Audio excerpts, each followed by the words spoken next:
when the current president of Egypt was starting his first term, and he wanted an advisory group in science. I don't know how he picked me, but he picked me and some other colleagues to be his advisors for education and science. And that's when the ideas of the EKB started, and 2.0, because the president is a dreamer. He's a doer and a dreamer, which fits perfectly with my chemistry. So I really was impressed. I thought if I tell him those things, he would not be interested. No, he would. I was surprised.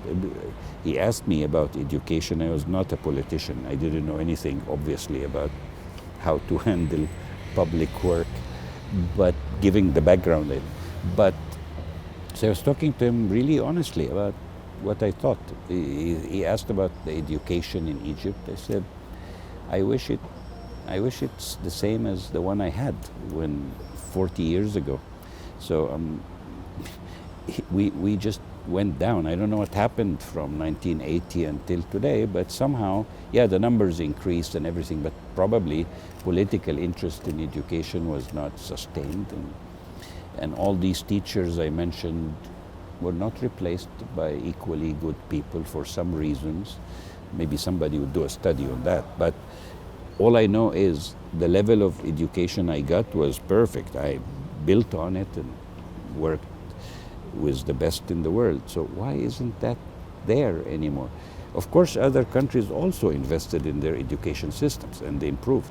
So people in Asia, look at Singapore, Korea, Japan, Finland, during the same time frame, some countries went on a standstill, some others invested in it. So the distance between what we had when we had this conversation 2014 in Egypt and what is out there became very wide. So I said, look, judging by the rankings of anybody, like the World Economic Forum or any other, we are in the very lower bottom here. And that's something I cannot sleep with. I mean, we have to do better. We can do better. He said, yeah, so what should we change? I said, that's the birth of 2.0. I said, well, I don't. Sir, if you allow me, that looks to me like a failing building. I don't see much wisdom in spending money on fixing it. Let's build a new one.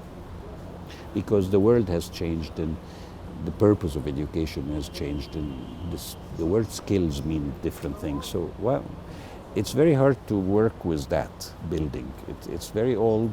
It's every place you touch it, something else will go wrong. So let's build a new World Trade Center. The World Trade Center will have like 14 stories from KG1 to grade 12. We have to bear through that.